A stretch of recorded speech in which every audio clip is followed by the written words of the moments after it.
I returned home early this morning, turning on the lights in my dark, empty room. Hugh, I'm beat. I flopped down on the couch, grabbing the remote from the table. I turned on the TV. I checked the weather forecast on the morning news. It's getting pretty chilly. This winter is almost here. Time flies so fast. As I thought about this, I lit up a cigarette I bought at the convenience store earlier and took a pre-sleep smoke. Every morning, it's the same routine. It's been like this for 5 years now. My name is James. I've never gotten used to living alone in this empty house, nor to the feeling of loneliness. I never imagined my life would turn out like this. It's all a result of my own actions. I was supposed to have a brighter future. In the silent room, I found myself sighing and reminiscing about the past. I met my wife when I broke my leg and was hospitalized. She was a nurse at the hospital where I was staying, and I, with a broken leg, struggled to get used to a wheelchair and crutches during my painful rehabilitation. I feared I might never walk again. I felt anxious and worried. That it was then that she started talking to me and treated me kindly, seeming like an angel. Talking to her with her cute smile made me feel really happy.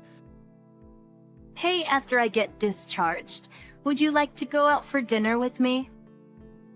I asked her almost every day.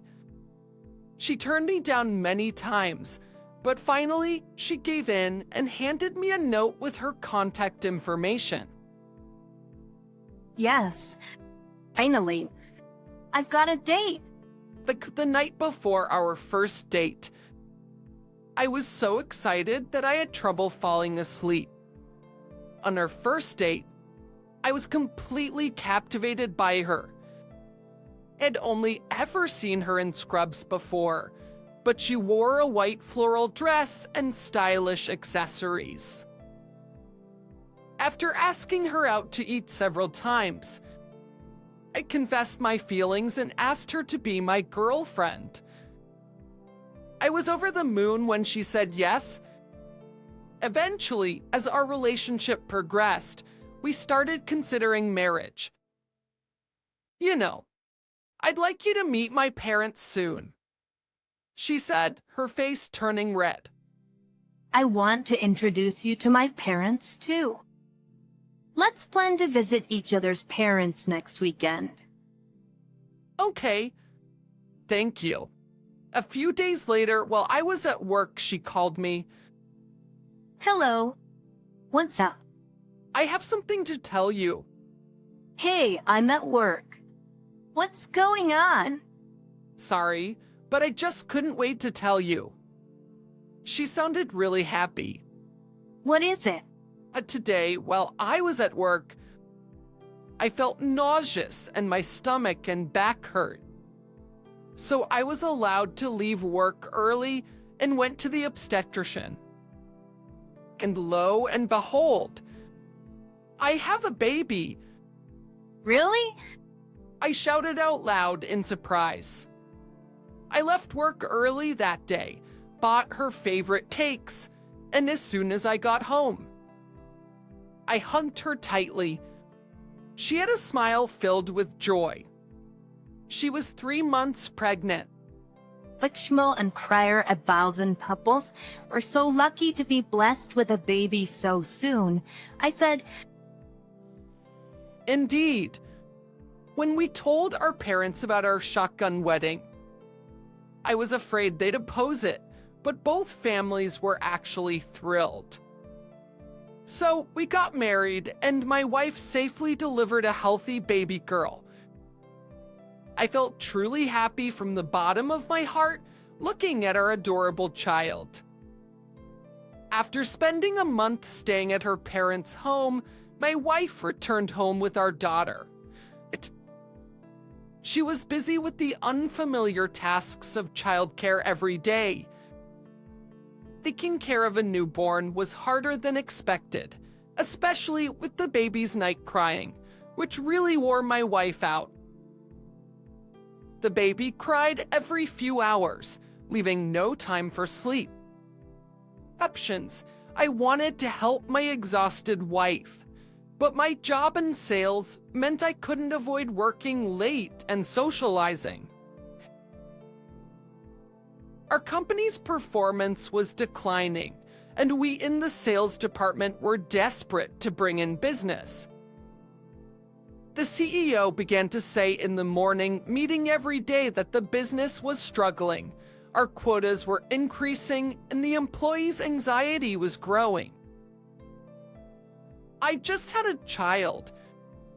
A cut in my salary would be a big problem. I poured my soul into every sales call, working diligently. Then, one day, something happened. I arrived at the office a bit early, turned on my computer, and was about to start work when Mr. Smith, the CEO, called me. You could come to my office? I need to discuss something important with you. My supervisor glanced at me briefly. I had a bad feeling about it. The air in the office seemed to tense up for a moment. I straightened my back and knocked on his office door. Sit down. You know, our company's been struggling, right? Thing is, it's become, I don't know, difficult to keep the company going. I hate to say this, but you need to start thinking about your future. What? I felt like the blood drained from my body. Does that mean, layoffs? As I struggled to believe what I was hearing, I was also driven by a need to do something, pleading with Mr. Smith. Can't you reconsider? I've given my all until now. This is just... I can't accept it so suddenly. I understand the company's difficulties, but it's a problem for me too if you just spring this on me. As I said this trembling, Mr. Smith looked into my eyes more sternly than before and started speaking. Did you understand? I choose my life wish I could keep you. It's with a heavy heart that I'm telling you this. But you're still young, there are other places you can work. Mr. Smith said this and then looked away, downcast. True, our company's average age was high, and other employees had kids still in school, which would be costly. In comparison, my child had just been born. There weren't immediate hefty childcare expenses. In the end, I accepted Mr. Smith's offer and left the company through early retirement. How should I tell my wife about this? She's already struggling with new parenting. But when I explained the situation to her, she just said, "Can't be helped," and didn't say anything more. But will you be able to find a new job soon? Actually, I had something on my mind. Someday I would like to save up money and open my own store. I had such a dream. I was able to retire from the company and also receive a small severance package. So, I thought I would use the money to open the small pub of my dreams. That's when I thought, When I told my wife, she just said, "I see," and seemed uninterested, saying, "Childcare is tough right now." got wreath then. I began preparing to open the pub. At a crawl first. I started working part-time at a local bar I had noticed before. I also enrolled in a culinary school to learn about managing a food business, keeping busy every day. I had no time for household chores. Gradually, my wife and I began to argue more, and soon, every conversation turned into a fight. The bright and kind woman my wife once was had disappeared, replaced by a completely different person, quick to anger. Then one day, it happened. My wife finally snapped, and we had an unprecedentedly huge fight. You don't have any intention to help with child rearing? It's like I'm raising our child alone. Quitting your job suddenly to chase a dream seems thoughtless to me. My wife said something like that. I was quite selfish.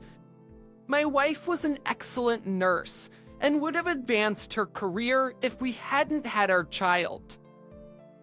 She wanted to return to work early but couldn't because of the long waiting list for daycare. It didn't even help raise the kids, and I was the only one chasing my own dreams. Looking back, it was unfair. Back then, I couldn't understand her point of view and only argued back. One day, when I came home from work, I found a note from my wife about divorce on the table, and my wife and daughter's belongings were gone.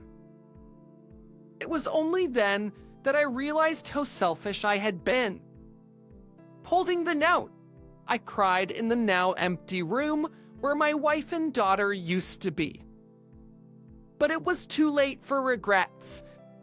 Later, I went to my wife's parents' house, and after many discussions, we ultimately agreed on a divorce. Our daughter was young, so custody went to my wife. Allowing, I threw myself into work to escape the loneliness. But the room, now devoid of my wife's smile and my child's voice, was quiet and filled with emptiness. I finally understood the saying, "You don't know what you've got until it's gone." I do regret getting divorced. I hope that one day we can be a family of 3 again. And that hope, I continued working towards opening my pub. And then 5 years later, I finally managed to open my pub. Initially, there were few customers, and I worried about whether I could keep going, but the manager from the bar where I used to work part-time visited often. He gave me various advice on the menu, pricing, and interior layout, gradually increasing my clientele. Now, the business is starting to pick up. Then, one day, as I was cleaning up after a day's work, a woman came into the bar. "Sorry, ma'am, we're closed for the day."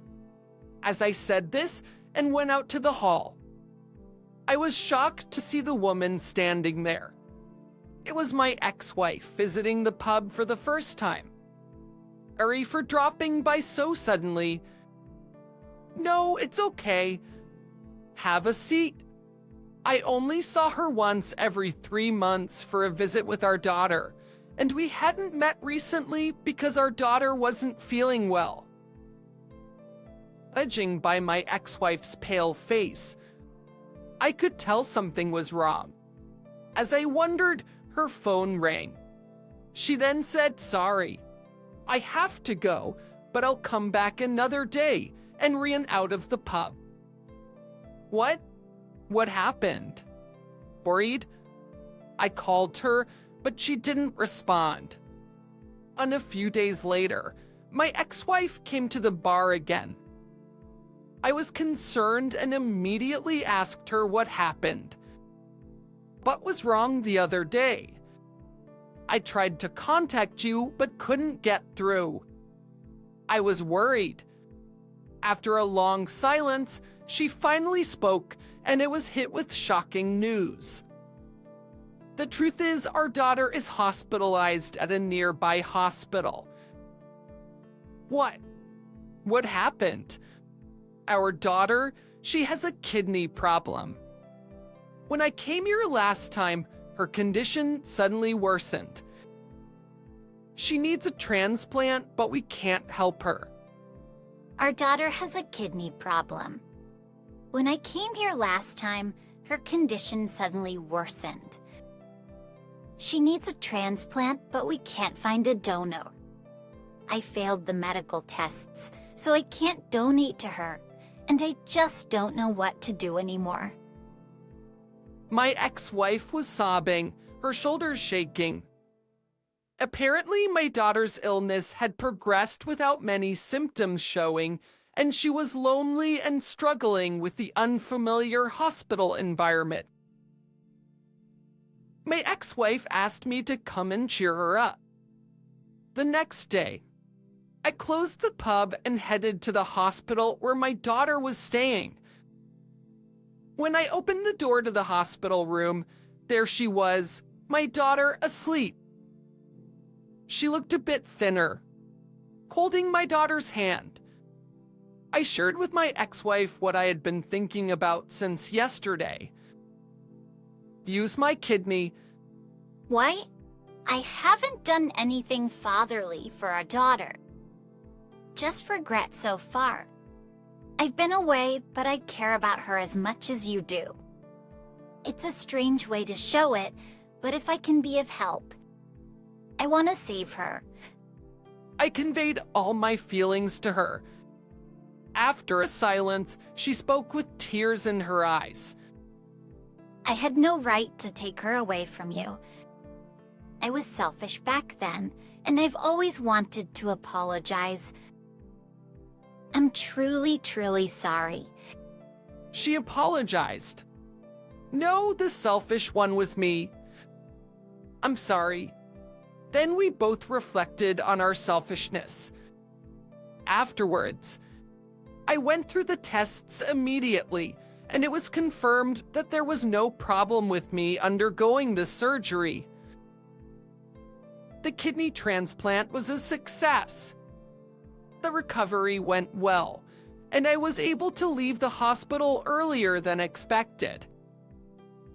Achim, on the day of my discharge, the three of us got into a taxi, and my daughter, her eyes sparkling, said, "Do I get to go home with Dad?" Right. Shall we all live together from now on? She suggested. Really? I want that. My daughter answered excitedly. I made eye contact with her. An indescribable atmosphere filled the air. All right, let's all live together then, huh? When I said this, my daughter was so happy that she held my hand and said, "Yay." And so after 5 years, we started living under the same roof again. Smiles returned to the once silent room, and we spent each day closely as if making up for the time we were apart. I vowed never to lose sight of what's important again, that to make them happy for the rest of my life. That was my promise.